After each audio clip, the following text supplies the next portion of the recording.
ভারতবর্ষের এডুকেশন বিভাগের দুইটি স্তর আছে। একটা স্তরে একটা স্কুল, আর দ্বিতীয় স্তরে তিনটি স্কুল। প্রাইমারি স্তরে ক্লাস 4 পর্যন্ত, হাই স্তরে ক্লাস 10 পর্যন্ত, তারপরে রয়েছে কলেজ, তারপরে ভার্সিটি। এমএ পাস করবে, মাস্টার্স হয়ে যাবে, পড়াশোনা শেষ। এরপর সে বিভিন্ন লাইন দিয়ে দৌড়বে। অতএব বন্ধুরে, একটা হলো হাই স্তর আর একটা হলো প্রাইমারি স্তর। দুটি স্তর রয়েছে। তো আল্লাহ তাবারাক ওয়া তাআলা মুত্তাকিদের ভিতরে দুইটি স্তর রেখেছে, একটা হাই বিভাগ আর একটা লোয়ার বিভাগ, প্রাইমারি বিভাগ। আগে প্রাইমারিটা বলেনি, আর হাইটা পরে বলবো।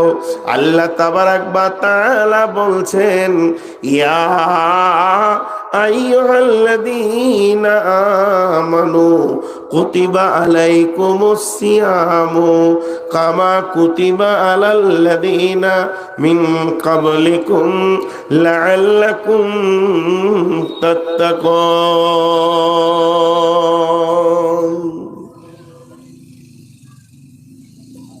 এখানে একটা উদাহরণ দিব, তারপর আয়াতের তরজমা করব। কিছু খুব তথ্যবহুল কথা আছে, আল্লাহর রাস্তে মন দিয়ে শুনবেন। সামনে রমজান আসছে, এর জন্য আমি রমজানের ব্যাপারে প্রথমে কিছু কথা বলবো, আর টোটাল রমজানটা কেন সেটা শেষে বুঝতে পারবেন। তো আল্লাহ তাবারাক ওয়া তাআলা এখানে বললেন, সেই কথার উপর একটা উদাহরণ দিচ্ছি। প্রাইমারি স্কুলের ছেলে আর হাই স্কুলের ছেলে, দুটার মধ্যে পার্থক্য কি? প্রাইমারি ছেলেদেরকে লোড করাতে হয়, আর হাই স্কুলের কলেজের ছেলেরা লোড করে নেই।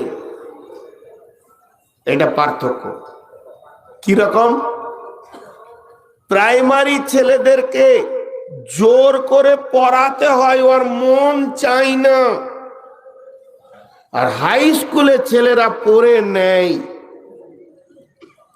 যদি কলেজে কোনো বিষয় নিয়ে, রাষ্ট্রবিজ্ঞান নিয়ে লেকচার দিচ্ছেন প্রফেসর, দিতে দিতে দিতে দিতে পড়াটা চলছে একটা বিষয়ের উপরে, হঠাৎ ঘন্টা পড়ে গেল, উনি বললেন আগামীটা কালকে হবে, এই বলে বইটা নামিয়ে দিয়ে চলে গেলেন। পরের দিন সকালে এসে ওই অনুশীলনের দুটা লাইন বাদ ছিল, সেটা উনি ভুলে গিয়ে অন্য অনুশীলন ধরেছে। ছাত্ররা বলে উঠবে, স্যার গতকালকের যেটা 2 লাইন বাদ গেছে ওটা বলেন। এরা ফাঁকি মারবে না, এরা জানে যে আমাকে ওই বিষয়টা নিতে হবে, আমার টার্গেট, সামনে পরীক্ষা আছে। হাই স্কুলের ছেলেদেরকে যদি বলা হয় আজকে জলসা শুনতে যাবি, আজকে বিয়ে বাড়িতে যাবি, তো বলবে না যাবো না, আমার সামনে মাধ্যমিক আছে। ট্যালেন্টেড এরা লোড করে।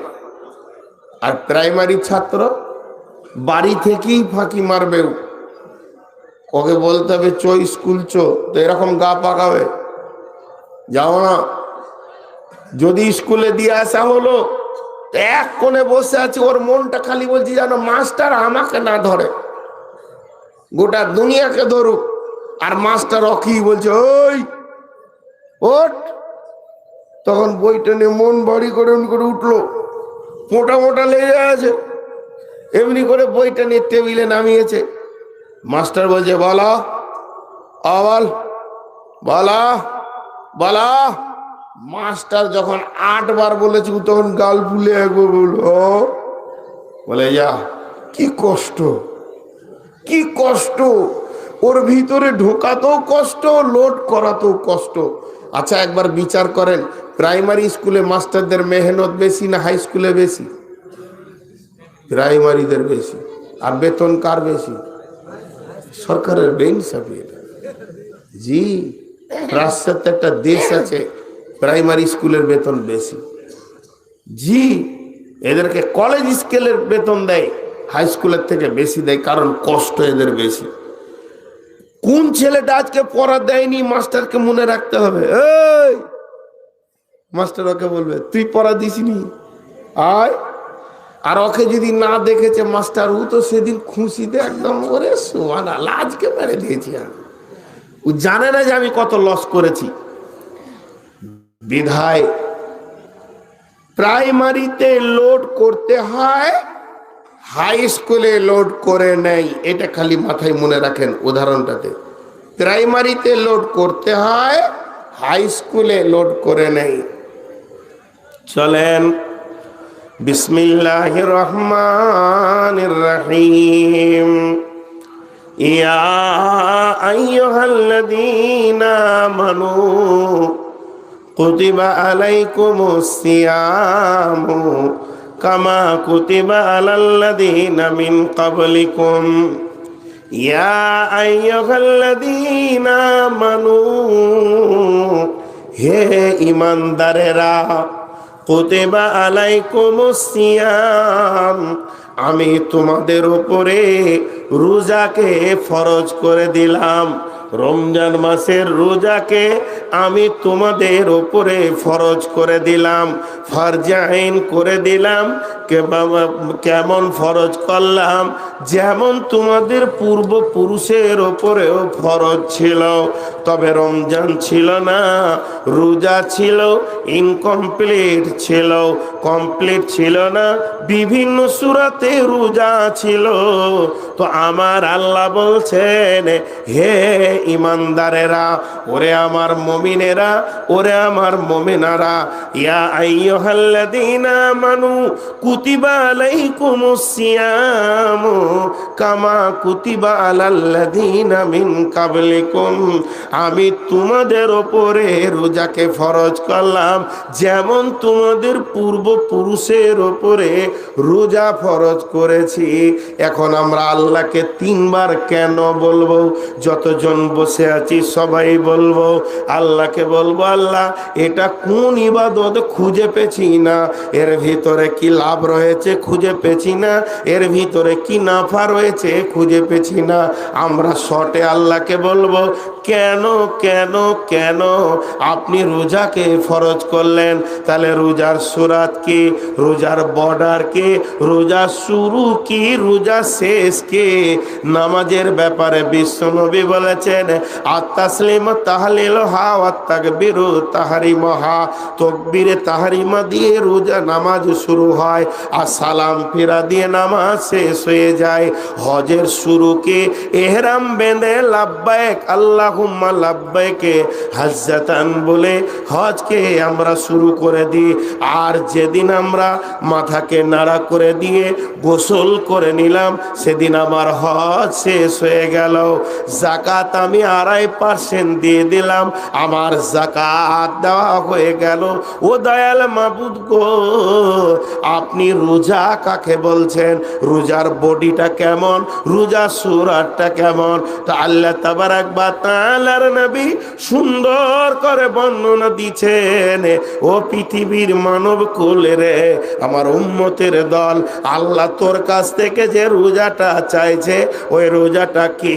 সুবে সাদিক থেকে নিয়ে গরুবে শামস পর্যন্ত, সূর্য একদম ফজরে থেকে নিয়ে সূর্য ডোবা পর্যন্ত, খাওয়া থেকে বিরতি, পানাহার থেকে বিরতি, স্ত্রী থেকে বিরতি, নোংরা পয়সা কাজ থেকে বিরতি, সমস্ত ব্রেনকে কন্ট্রোল, দিলকে কন্ট্রোল, জবানকে কন্ট্রোল, মস্তিষ্ক কন্ট্রোল।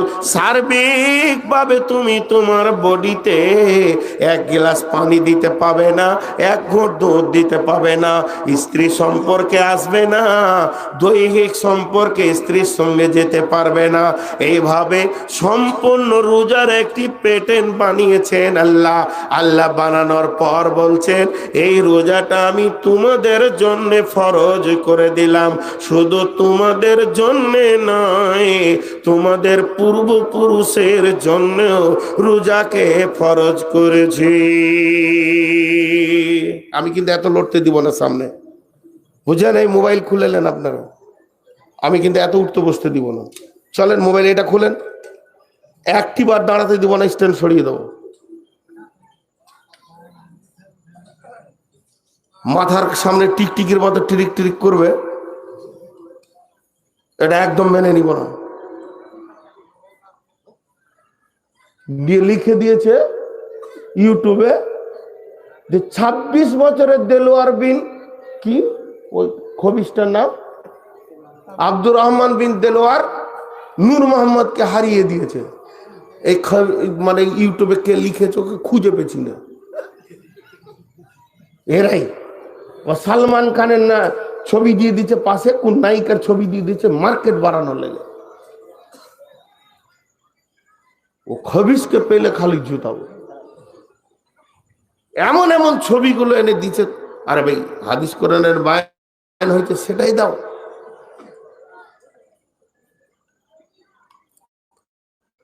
তাহলে রোজা কি খেতে পাবি না।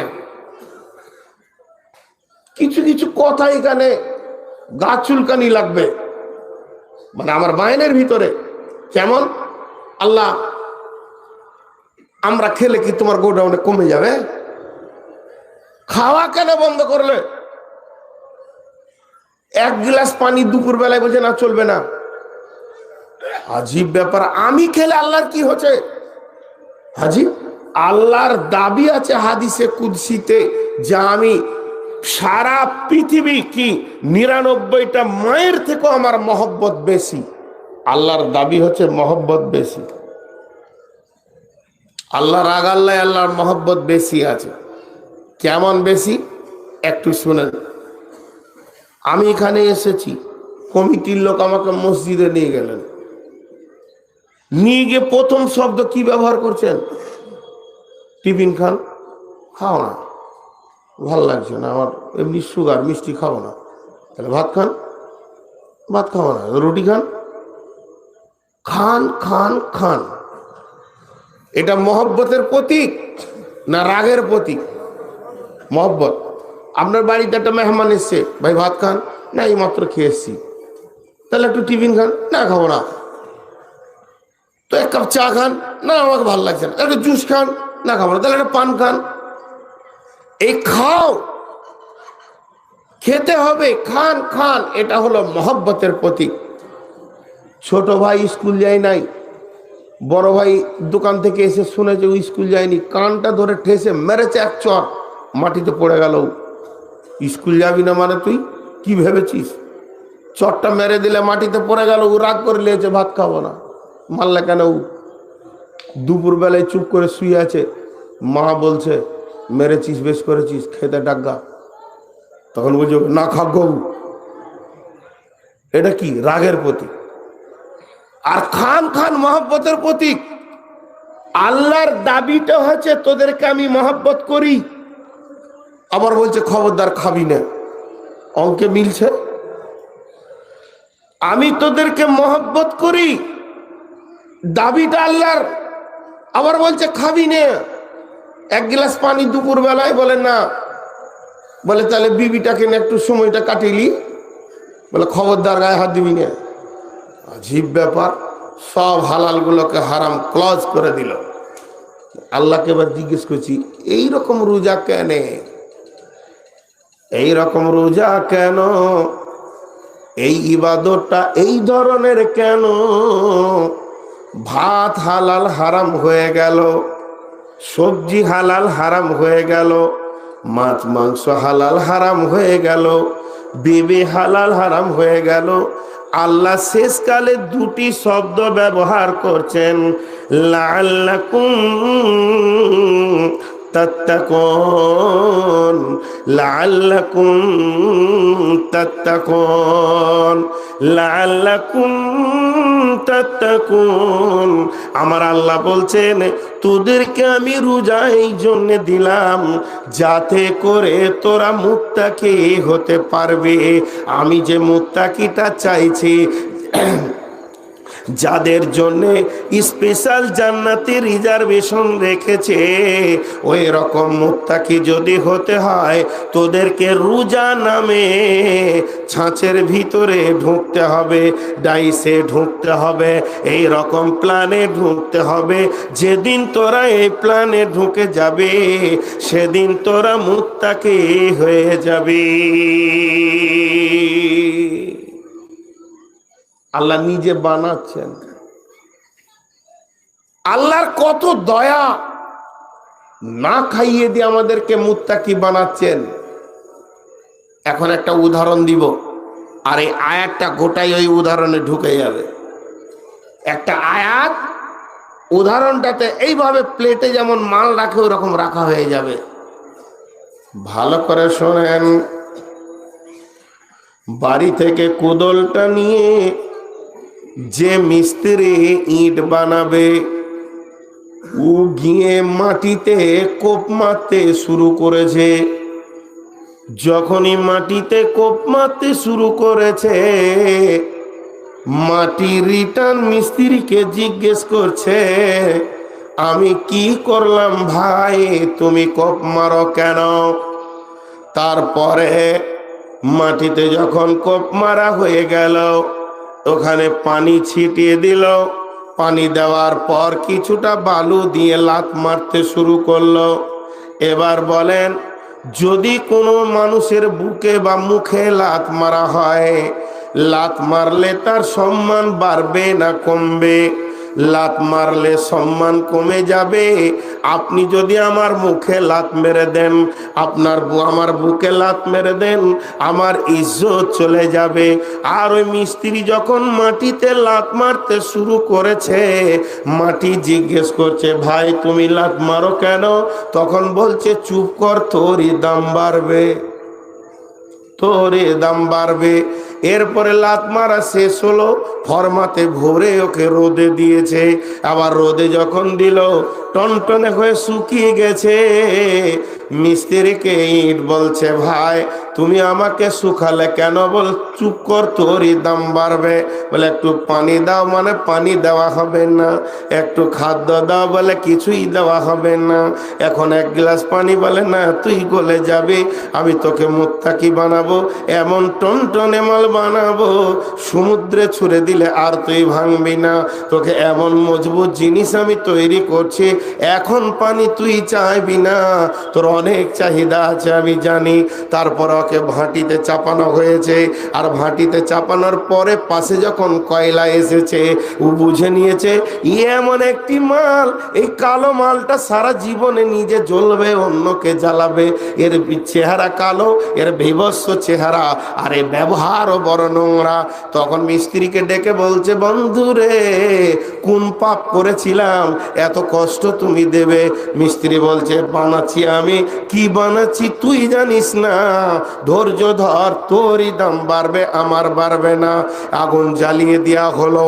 ভাটিতে ইটটা যখন 1 নম্বর বের হয়ে এসছে, 1 নম্বর গাদাতে ওকে রাখা হয়েছে। ছালটগুলো এক পাশে রাখা হয়েছে। পুড়ে নাই, ভালো করে জ্বলে নাই, দামও বাড়ে নাই, ভালো করে জ্বলেছে, পুড়েছে। ইঞ্জিনিয়ার ওই ইটটা ধরে বলছে, এটাই মিস্ত্রি, তোমার ভালো কাজে লাগবে।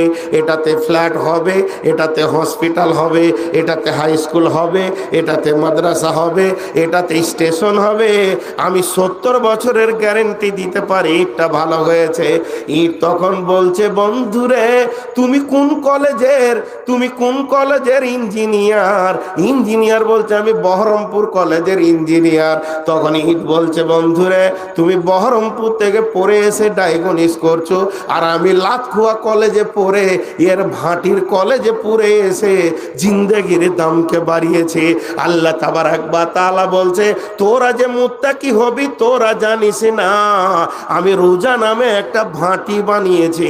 এর ভিতরে ঢুকতে হবে, পানি পাবি না, খাওয়ার পাবি না, ভিতরে টান মারবে, জ্বলে যাবে, পুড়ে যাবে। তোকে আমি জ্বালিয়ে পুড়িয়ে 1 মাসের ভিতরে এমন একটা মাল বানাবো। আমি হলাম মিস্ত্রি, লাআল্লাকুম তাত্তাকুন। তোরা ওই ভাটিতে ঢুকবি তো মুত্তাকি হয়ে যাবে, জান্নাতের 1 নম্বর জায়গাতে সিট পেয়ে যাবে।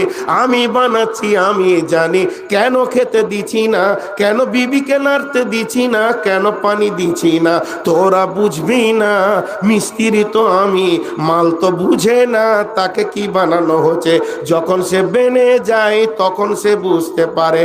অতএব লাআল্লাকুম তাত্তাকুন, তোদেরকে আমি রোজা দিলাম, মুত্তাকি বানানোর জন্য দিলাম। ধন্যবাদ ধন্যবাদ।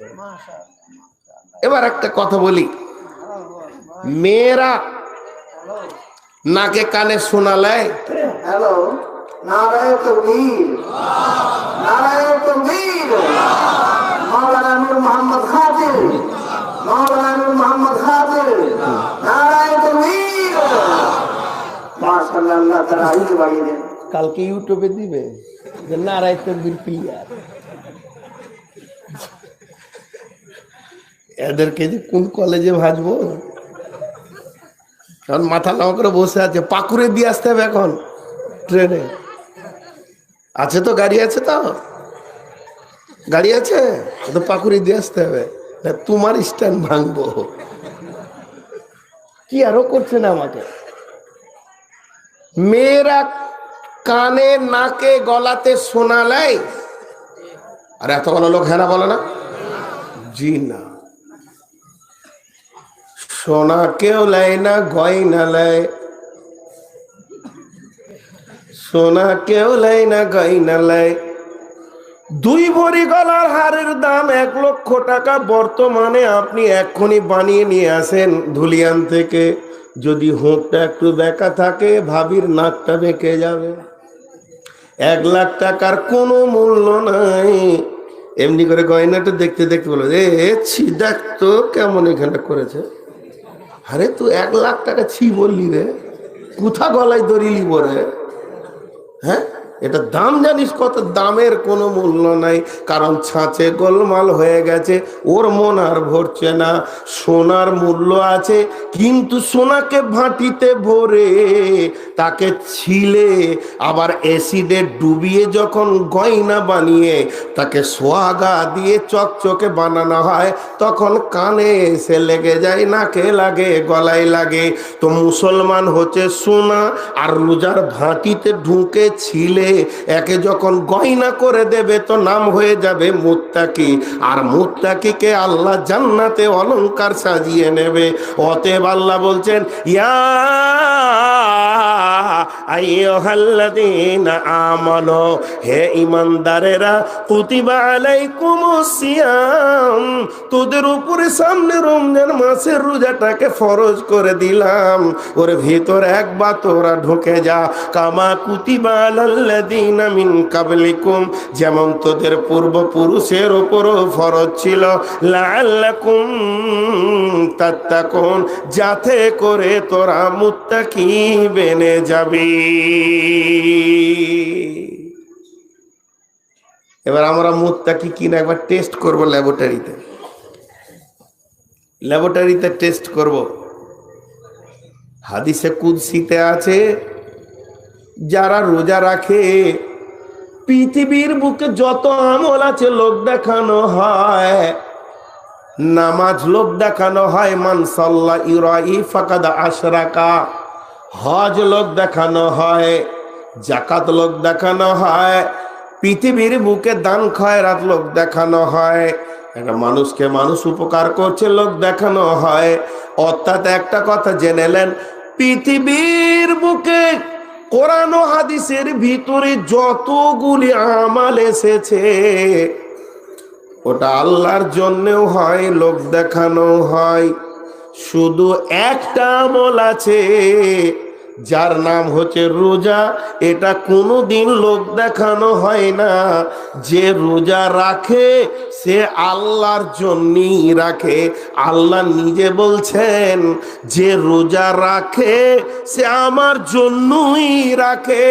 রোজা কোনোদিন লোক দেখানো হয় না। অতএব এই আমলটার যে কত বড় ফেসিলিটি, যত আমল আছে সব আমলের বদলা জান্নাতে যাওয়ার পর আপনি পাবেন। তুমি হজ করে চললাও, জান্নাতের স্তর লাও। তুমি এই করেছো, জান্নাতের স্তর লাও। চৌকাটা পার হওয়ার পর পাবেন। আর রোজা এমন একটি ইবাদত, কিয়ামতের ময়দানে উঠি বদলা পেয়ে যাবেন। সেটা হচ্ছে আল্লাহ তাবারাক ওয়া তাআলা আল্লাহ তাবারাক ওয়া তাআলা রোজাদারদেরকে কিয়ামতের ময়দানে মুলাকাত করতে আসবে। দিদারে ইলাহি মিলে যাবে কিয়ামতের মাঠে।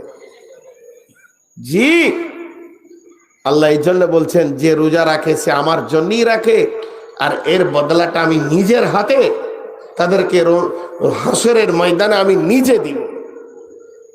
এবার কেন লোক দেখানি হয় না? একটা রূপকথা বলছে। ও কথাটা আমি বানিয়ে বানিয়ে বলবো, বুঝাবার জন্য বলবো, কিন্তু হাদিসের সঙ্গে মিলতে থাকবে, কোরআনের সঙ্গে মিলতে থাকবে। রমজান মাস, আপনার মেশিনটা খারাপ হয়ে গেছে। মিস্ত্রি বলেছে পার্টস আনতে হবে ডাক বাংলা থেকে। 10টার আগে দোকান খোলে না। আপনি 9টার সময় গিয়ে দেখছেন দোকান খুলেছে। 5টা দেখালেন, দোকানদার বলছে রে ভাইয়া, এ মাল ডাক বাংলা কেন জঙ্গিপুরে পাবে না? পুরাতন যুগের তোমার মেশিন, তোমাকে বহরমপুর যেতে হবে। বহরমপুর স্ট্যান্ডে একটা দোকান আছে, ওখানেই পেতে পারো। সঙ্গে সঙ্গে স্টেট ধরলেন। বহরমপুর যখন পৌঁছালেন তখন 11টা বাজছে। মালটা আপনি নিলেন, রিটার্ন হলেন ডাক বাংলাতে, তখন 1:30 বাজছে। 1:30 সময় নেমে টোটো ধরে আপনি এসে চাঁদপুরে নামলেন। এবার রোজা রেখেছেন, অবস্থা কেমন চলছে শুনেন। এই গরমে ভিতরটা যেন মরুভূমি টান পড়ে গেছে। আর জকের পানিতে হবে না, মনে হচ্ছে বালতি দিয়েও পানি শেষ করা যাবে না। সব যেন বেরেল বেরেল পানি আমি খেয়ে নিতে পারবো, এতটা ভিতরে টান চলছে। গা মাথা ঘুরছে। সেই সাহারি খেয়ে বের হয়েছেন, এখন কিন্তু বেলা 2টো বাজছে। স্ত্রীকে ডাকলেন, শোন একবার কলটা চেপে দে, আমি গোসলটা করে নি। বালতিটা দিয়ে স্ত্রী কল চাপতে শুরু করলো। আপনি বেলা 2টোই গোসল করতে শুরু করেছেন। এইভাবে পানিটা যখন লোটা করে নিয়ে মাথায় ঢালছেন, মাথা শীতল, শরীরটা শীতল, কিন্তু ভিতরটা মরুভূমি। ওই পানিটা যখন মুখে ঠোঁটের ওপর দিয়ে গিয়ে পেট দিয়ে বইছে, তখন আপনি ঠোঁটটাকে আরো চেপে ধরছেন যাতে ভিতরে না ঢুকে যায়। আমার আল্লাহ খুশি হচ্ছেন, এটারই নাম আল্লাহর ভয়। আর তাকওয়া হা হোনা, তখন যদি দুঘো ঢুকে যায় পৃথিবীর কেউ জানবে না যে তুই পানি পান করেছিস। কিন্তু একমাত্র পানিটা আপনি ভিতরে দিতে দিয়েছেন না, এটা কার জন্যে? না আল্লাহর জন্যে। আল্লাহ তখন খুশি হয়। এরপরে আপনি 2 রাকাত নামাজ, 4 রাকাত ফরজ পড়লেন, পরে এবার বাড়ির ভিতরে শুয়ে গেলেন। স্ত্রী বুঝেছে বড় ক্লান্ত আছে, একটু হাত পা গুলো নেড়ে দিচ্ছে, আপনি একটু আরাম করেন। ফ্যানটা চালিয়ে দিয়েছেন। ছেলে মেয়ে বাড়িতে নাই, মা পাশের বাড়িতে চলে গেছে, আব্বা গেছেন চাঁদপুরে, স্ত্রী তো একা রয়েছে। একবার কোলে টেনে নিয়ে, এটা মিজাজ বলছে না। কেন বলছে না? একমাত্র আল্লাহর ভয়। আল্লাহ আমার এই মেয়েটি আমার জন্য সূর্য ডুবা পর্যন্ত হারাম করে দিয়েছে। সে আপনি তার ইশারা বুঝেন, সে আপনার ইশারা বুঝে, সে আপনাকে কন্ট্রোল করে। দৈহিক ব্যাপারে তাকে আপনি কন্ট্রোল করেন। দুইজনের পিয়াস বুঝতে অসুবিধা হয় না। তারপরও মেয়েটাকে আপনার ধ্যানে আসছে না যে চৌকিতে আপনি শুয়ে আছেন, ওরই নিচে মাছ মাংস ভাত ভোরে কার রুটি, ফ্রিজে কোল্ড ড্রিঙ্কস যেন রেডি হয়ে রয়েছে। দরজাটা লাগানো আছে, হোরকা লাগানো আছে, পৃথিবীর কেউ নাই, স্ত্রী বাইরে বের হয়ে চলে গেল, আপনি দুটা কোল্ড ড্রিঙ্কস খেতে পারেন, তখনও পর্যন্ত আপনার মিজাজ বলছে না, ওখান থেকে একটা বের করে খায়। এরপরে ইফতারটাকে সামনে করে বসে আছেন, ভিতর যেন 3 জগ পানির জন্য অপেক্ষা করছে, তখনও পর্যন্ত আপনি মুখে দিচ্ছেন না। এর জন্য আল্লাহ তাবারাক ওয়া তাআলা হাদিসে কুদসিতে বলছে, যারা রোজা রাখে তারা আমার জন্যই রাখে। রোজা যদি লোক দেখানো হতো তাহলে বাড়িতে খেয়ে নিয়ে মার্কেটে বলতো আমি রোজা রেখেছি, লোকের মন রাজি অতি হয়ে যেত। রোজা যারা রাখে তারা আল্লাহর জন্য রাখে। আর এটা কত বড় ইবাদত, জান্নাতে পৌঁছানোর আগে আমার আল্লাহ দিদার দিতে আসবেন হাসরের ময়দানে। রোজাদারের 2টি খুশি, একটি খুশি ইফতারে, অপরটি হয় আল্লাহর দিদার রোজ হাসরের প্রান্তরে। এত সুন্দর মধুর ডাকে যে জন সদা লুকিয়ে থাকে, রোজ হাসরে কানবে সেদিন, পাবে না কো আল্লাহর দান। ইসলামেরই সওদা নিয়ে আসছে ধরায় রমজান, ভোরের আগে নিয়ত বান্ধ, ভুল করো না মুসলমান।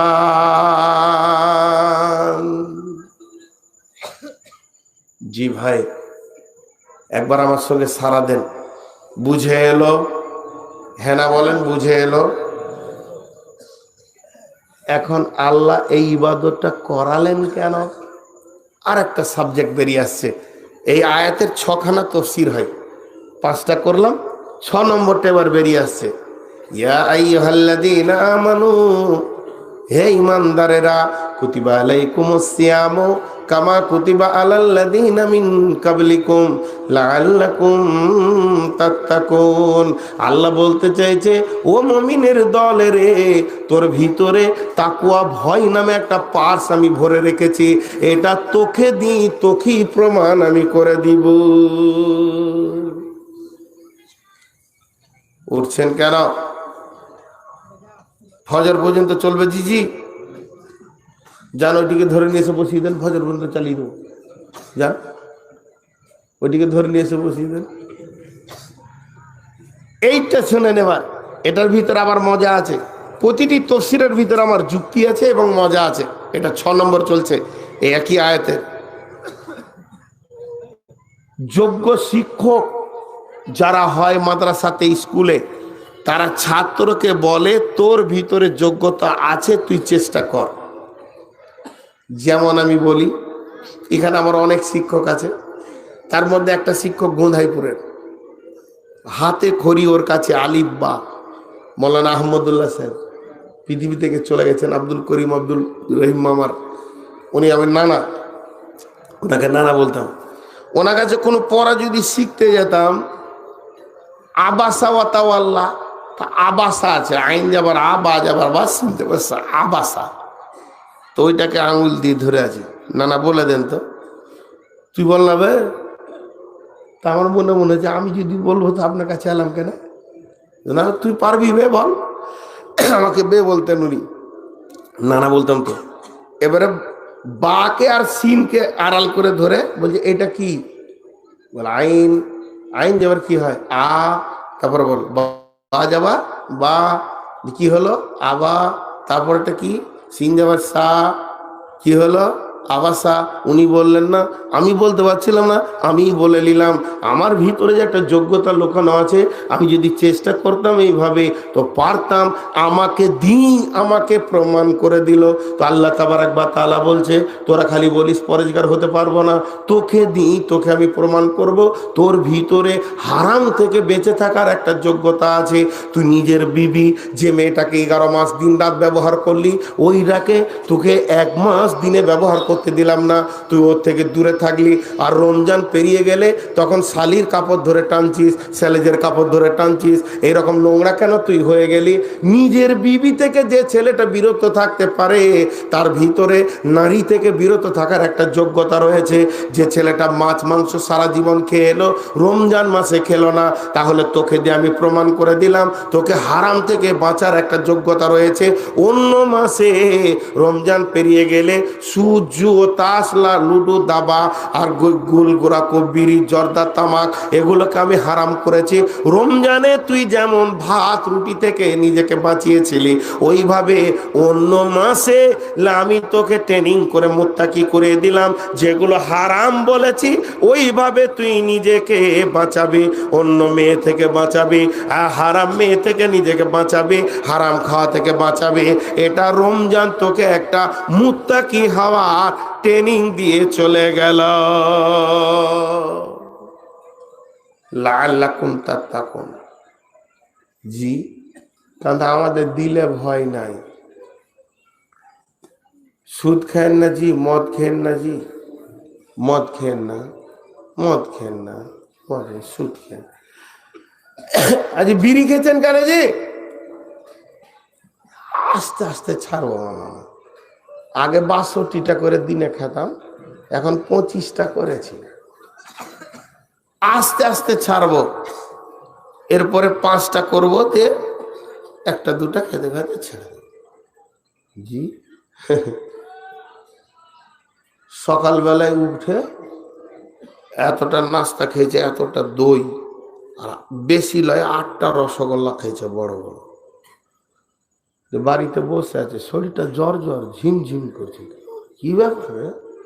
2 দিন থেকে শরীরটা ভালো লাগে না কেন? ঘাট, হ্যাঁ?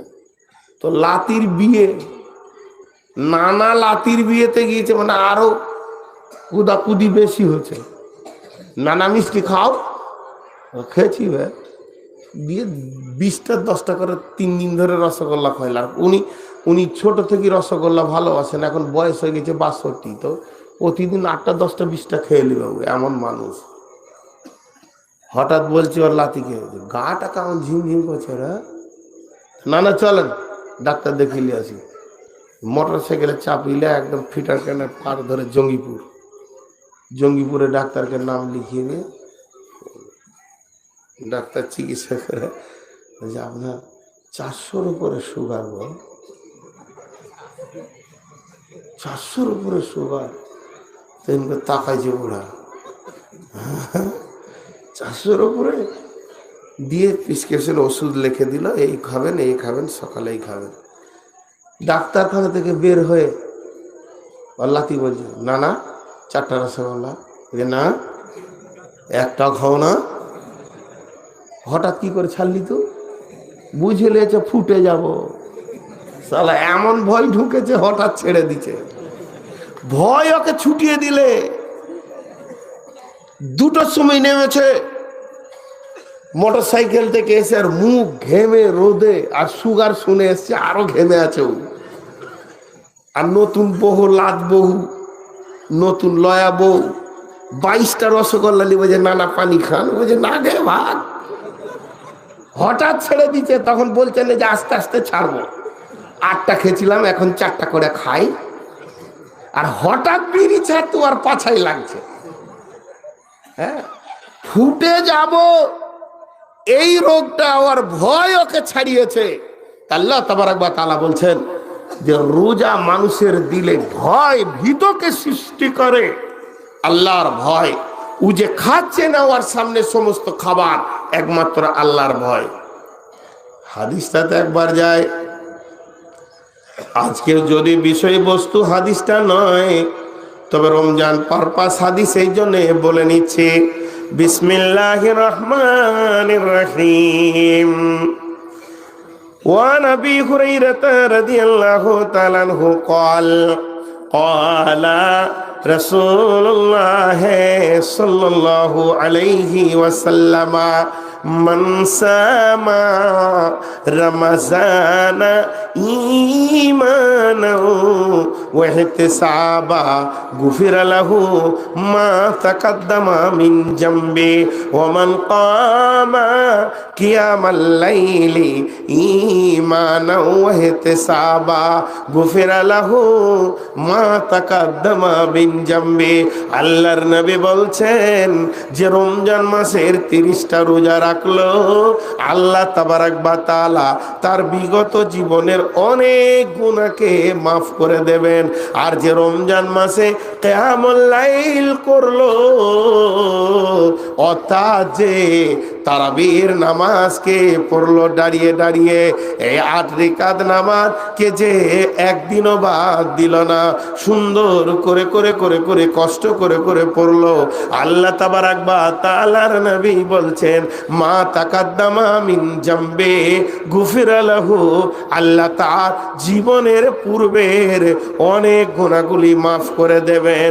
বন্ধুরে আমার, এবার বাংলা ভাষায় সরল করে শুনেলি, রমজান মাসে যে রোজা রাখবে বিগত জীবনের অনেক গুনাহ মাফ।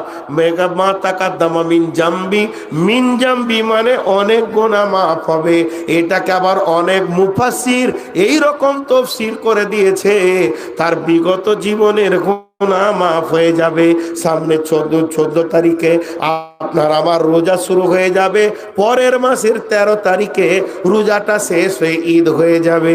যেদিন ঈদুল ফিতর হয়ে যাবে, যেদিন আপনার আমার খাওয়ার লাইনটা খুলে যাবে, আমাদের রোজা বিদায় হয়ে যাবে, আপনি আমি মাসুম বাচ্চার মতো পরিষ্কার হয়ে যাব, সমস্ত গুনাহ মাফ হয়ে যাবে। এখানে একটা প্রশ্ন আছে আমার, আবার প্রশ্নটা ভালো করে শোনেন। রোজা রাখলে যদি বিগত জীবনের গুনাহ মাফ হয়ে যায়, যদি মানে কি হবে? রসুল বলেছেন যদি লাগানো যাবে না। রোজা রাখলে বিগত জীবনের গুনাহ মাফ, তাহলে সারা বছর আর নামাজ পড়ে কি লাভ আছে? রোজা রেখে নিব, বছরকার ঋণ শোধ, এক কিস্তিতে ঋণ মেরে দিব। আর সারা বছর জুয়া, তাস, লুডু, দাবা, মদ, জেনা, ব্যভিচার, খুন, ডাকাতি, লম্পটি যা আছে করে নিব। আবার ওই চেয়ারওয়ালা, ওই চেয়ারওয়ালা নিচে, হ্যাঁ নিচে দেখতে হবে না তো, ক্যামেরা খুলে রেখে দাও। আমার মৌলবীদেরকে লোক ভাবে যে এদের কিছুই হুঁশ জ্ঞান নাই, মানে এরা কিছু বুঝে না। ক্যামেরা বছরে কয়েক হাজার দেখছি, কয়েক লাখ দেখছি, এর থেকে তো দামি ক্যামেরা বাংলাদেশে একজনকে আমি ওই চেয়ারে বসতে দেখছি না, ওদের ক্যামেরার ক্যাপাসিটি নেই। তো যাই হোক, আমি আমার বায়ানের দিকে যাই। তো আল্লাহ বলছে মাপ, তো মাপ, নবীজি বললেন মাপ, তো মাপ হয়ে গেল, তো সারা বছরে এবার পাইকারি হারে আমি গুনাহ করব, আবার রমজান মাস আসবে এক কিস্তি 30। কথা ঠিক বলেছি না ভুল? আরে যুক্তিটা ঠিক আছে না ভুল? কি দরকার আছে সারা বছর এই নামাজ পড়ো, পানিতে ডুবো, উজু করো, কত ভেজাল। জি ভাইরা আমার, মিন জামবি এর মানে হচ্ছে বেশ কিছু গুনাহ মাফ হয়ে যাবে, কিন্তু নবীজি 2টি শর্ত করেছেন। একটা হলো ঈমানাও, একটা হলো ইহতিসাবা। নবীজি যদি বলতেন মান সামা রমাজানা গুফিরা লাহু মা তাকাদ্দামা মিন জামবি, যে রমজান মাসে রোজা রাখলো তারই জীবনের গুনাহ মাফ হয়ে গেল, এইটা না বলে নবীজি মাঝে 2টি পিন মেরে দিয়েছেন, 2টি গজকে ভরে দিয়েছেন, 2টি শর্তকে ভরে দিয়েছেন। আল্লাহ নবী বলছেন মান সামা রমাজানা ঈমানাও, ঈমানাও, ঈমানাও ওয়া ইহতিসাবা, ওয়া ইহতিসাবা, ওয়া ইহতিসাবা, যে রোজা রাখবে ঈমান ইহতিসাবের সঙ্গে, তার জীবনের গুনাহ মাফ হবে। ভাই, ঈমান কি ইহতিসাব কি?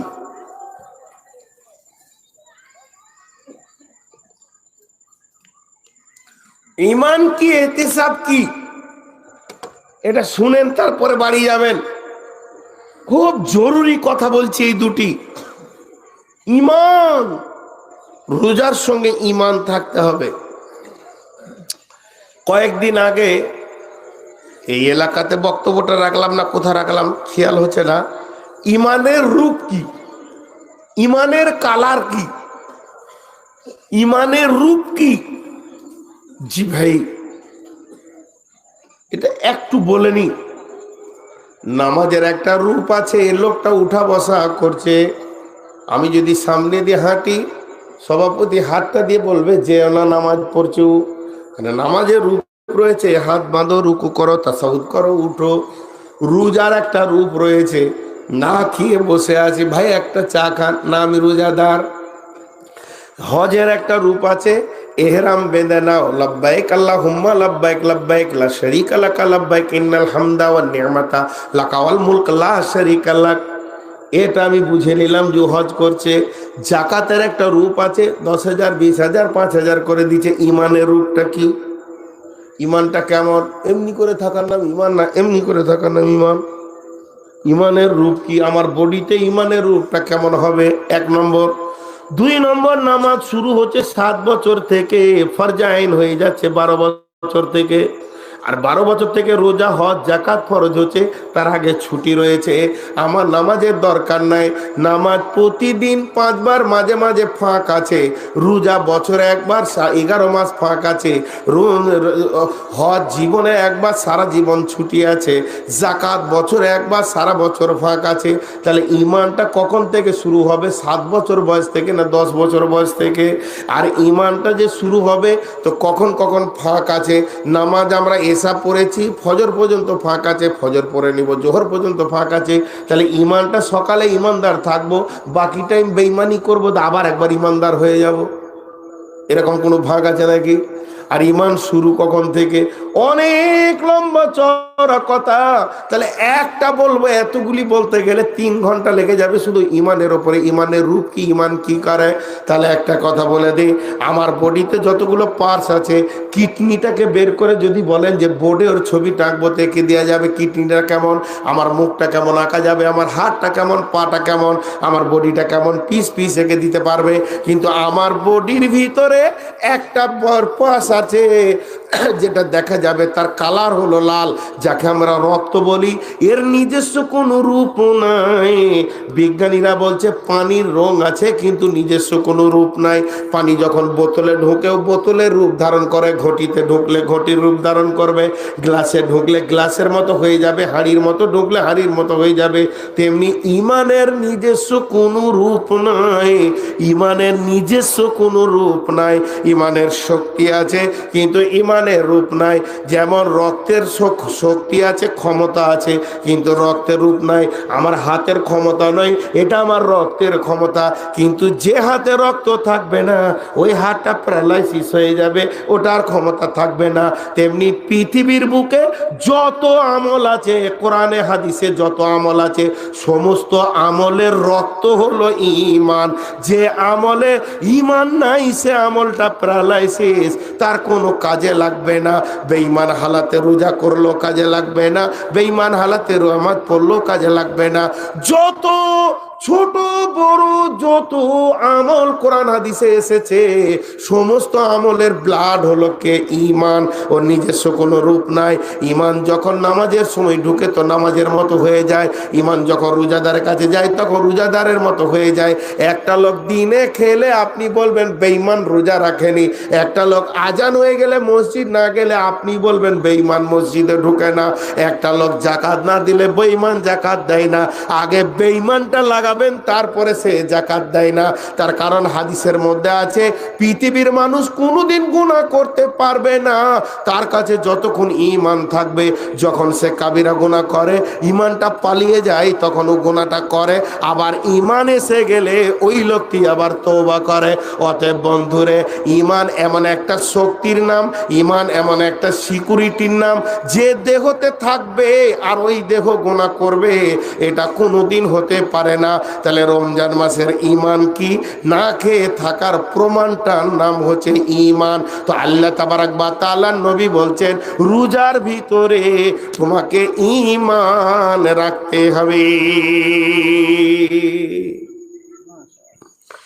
হযরত ওমর ফারুক রাদিয়াল্লাহু তাআলা আনহু একদিন মরুভূমির প্রান্তে সফর করছিলেন, আর সঙ্গী সাথীরা হযরত ওমরের সঙ্গে ছিলেন। একটা দুটা নয়, বেশ বড় কাফেলা, গভীর অন্ধকার, আমাবস্যার রাত, মরুভূমিতে কেউ কাউকে দেখতে পেছে না। কারো ঘোড়া, কারো খচ্চর, কারো উট, তারা সওয়ারিতে চলতে রয়েছে। এমন সময় হযরত ওমর বলে ফেললেন, হে আমার সফরের সাথীরা, কেউ আছো কি এমন একটা আমাকে কোরআনের আয়াত শোনাবে, যে আয়াতটা শুনলে আমার ভিতরে ভয় আসবে, আল্লাহর ভয় আসবে, আমার চোখ দিয়ে পানি আসবে। এরকম আয়াত কেউ শোনাতে পারবে কি? আঁধারের ভিতরে পেছন দিক থেকে শব্দ এলো, বিসমিল্লাহির রহমানির রহিম, ফামাইয়ামাল মিসকালা যাররাতিন খায়রান ইয়ারা ওয়া মাইয়ামাল মিসকালা যাররাতিন শাররান ইয়ারা। হযরত ওমর ডুকরে কাঁদতে শুরু করলেন আর বললেন, ওরে আমার ভাই রে, তুমি আমাকে এমন টার্গেট করে কথা বললে। তিনি বলতে চাইলেন, হে ভাই ওমর শুনে নাও, তুমি পাপ করো চাই নাকি করো, এমন একটা দিন আসছে যেদিন সেইটা তোমার বহির প্রকাশ হয়ে যাবে, মানুষের সামনে আয়নার মতো মানুষ দেখতে পাবে। হযরত ওমর ডুকরে কাঁদছেন আর বলছেন, কেউ আছো কি আমার দিলের তাসাল্লি দিয়ে দিতে পারবে, কোরআনের আয়াত পড়ে আমার মনের ভিতরে সান্ত্বনা দিতে পারবে, আমার মনকে স্থির করে দিতে পারবে। এখন আমি কাঁদছি, আমার মন অত শান্তি নাই, আমার মনের ভিতরে ভাইব্রেশন শুরু হয়ে গেছে, কম্পন শুরু হয়ে গেছে, এটাকে কেউ থামাতে পারবে কি? কোরআনের আয়াত দিয়ে একই কণ্ঠে, যে কণ্ঠে পড়েছিল আগের আয়াত, ওই একই কণ্ঠে আবার আয়াত পড়ছে, বিসমিল্লাহির রহমানির রহিম, লা তাকনাতু মির রাহমাতিল্লাহি। ওমর রে, তুমি যতই গুনাহ করো না কেন, আল্লাহর রহমতের দরিয়ায় সামান্য কিঞ্চিত আল্লাহর দয়ার প্রত্যাশী হয়ে যাও, সমস্ত গুনাহ আল্লাহ কোন দিকে ভ্যানিশ করে দেবে। তুমি জেনে নাও তোমার আল্লাহ বড় মেহেরবান। হযরত ওমর এর জন্য একটু সান্ত্বনা পেলেন। হযরত ওমর মাঝে মাঝে বলতেন, যদি আসমান থেকে কোনো খবর এরকম আসে যে সারা পৃথিবীর লোক জাহান্নাম চলে গেছে, একজন খালি জান্নাতে যাবে, তো আমি ওমর বুকে হাত দিয়ে বলবো, সেই জান্নাতিটা আমি। কেন? তখন আমার কোরআনের আয়াত আমাকে সাপোর্ট করে বলবে, লা তাকনাতু মির রাহমাতিল্লাহ। ওমর রে, তুই যতই গুনাহ কর না কেন, তোর আল্লাহ মেহেরবান। আর আসমান থেকে যদি এরকম খবর আসে সারা পৃথিবী জান্নাতে চলে গেছে, শুধু একজন জাহান্নামে গিয়ে ডুবছে, তখন ওমর বলছে, আমি নিজেকেই মনে করবো সেই ওমরটা আমি। তার কারণ হচ্ছে আল্লাহ বলেছেন, ইন্না বাদশা রব্বিকা লাশাদীদ, আমার পাকার হচ্ছে বড় মজবুত, যাকে ধরবো তাকে আর ছাড়বো না। অতএব হাদিসের মধ্যে আছে, বিশ্ব নবী বলেছেন, আল্লাহ যাকে ধরবে আর কেন বলে দেবে, ও আর জান্নাত পাবে না, ওকে জাহান্নাম চলে যেতে হবে।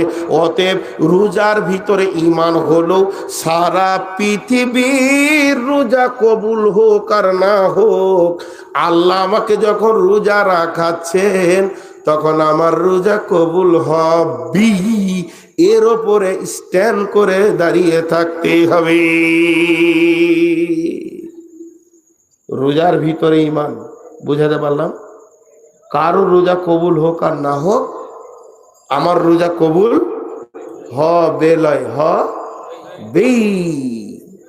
বেঈমান অনেক আছে। হাজি আজকে সবে কত রাতে একটু দোয়া করে নি।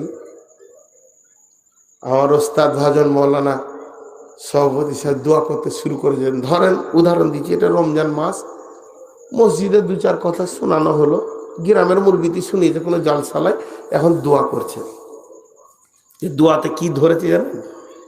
দোয়াতে উনি অঝোর নয়নে কাঁদছেন আর বলছেন, আল্লাহ তোমার দুনিয়ায় চলে ফিরে মাটিতে চুলদারি সাদা করে ফেললাম, আর যত চুলদারি সাদা করেছি তার 10 গুণ বেশি গুনার বোঝা নিয়ে বয়ে বেড়াচ্ছি।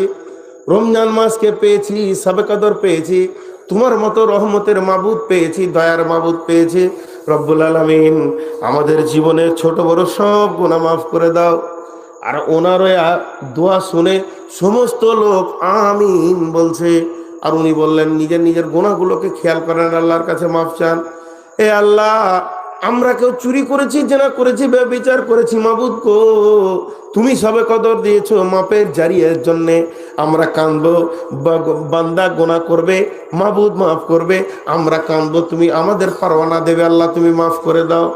তখন একজন ডুকরে কেঁদে উঠছে আর বলছে, আল্লাহ তুমি মাফ করে দাও। মানে ও ধারণা করে নিয়েছে আল্লাহ তুমি আমাকে মাফ করবি। আর একজন চোর, সেও মনে মনে করছে আল্লাহ তুমি আমাকে মাফ করবি। এইভাবে একজন জিনা করেছে, সেও মনে মনে করছে আল্লাহ তুমি আমাকে মাফ করবি। এগুলোকে বলা হয় 100% ইমানদার। এগুলো মাফ হয়ে যাবে, হয়ে যাবে, হয়ে যাবে। যেহেতু আল্লাহ রসুল বলছেন মান সামা রমাজানা, রোজা রাখবে, ইমানও 100% ইমানের, আল্লাহ দরজার সামনে দাঁড়িয়ে তুমি নিজেকে দোদল্য রাখিও না। এর ভিতরে লোক অঝর নয়নে কাঁদছে আর মনে মনে করছে মাপ হবেই। তার ভিতরে এক বেঈমান বসে আছে, ও খালি ঢিলা ঢিলা করে বলছে আয় আয়, মানে কখন দোয়াটা শেষ হয়। আর মাঝে মাঝে মনে করছে আমি যা দাঁড়িয়ে বেড়েছি মাপ হতেও পারে নাও পারে। আমি আল্লাহ বলছে তোরটা হবে না। তার কারণ এর জন্য হাদিস আছে, আল্লাহ নবী বলছে আমার প্রতি যে যেমন ধারণা রাখবে আল্লাহ তাবারক ওয়া তাআলা বলেছেন আমি তার সঙ্গে সেই ব্যবহার করব। ঠিক না ভুল? আমি কত ভুল বলছি? যদি কেউ আল্লাহর ব্যাপারে শৈথল্য রাখে আল্লাহ তার গুনাহ মাফ করবে না। গুনাহ করে আসমান পর্যন্ত ঠেকিয়ে দেন, আল্লাহর কিছু যায় আসে না। চোখের পানি একিনের সঙ্গে কেঁদে দেন, ভ্যানিশ হয়ে যাবে। আর কাঁদার সময় যদি দোদল্য থাকে তাহলে জেনে নেন এর গুনাহ মাফ হবে না। এর জন্য নবীজি বলছেন রোজা রাখবি, সাহারি খাবি, তার আগে তুই ইমানটা মজবুত কর, আমার রোজা কবুল হবি আর আমার গুনাহ মাফ হবি। তাতে যত বড়ই তুই গুনাহ কর, এ গুনাহ মাফ হবে না, এই ধরনের চিন্তাটা তোরা মাথায় আনবি না। হাজি আপনারা হাসছেন, আমি কোনো হাস্য কৌতূহলের কথা বলছি।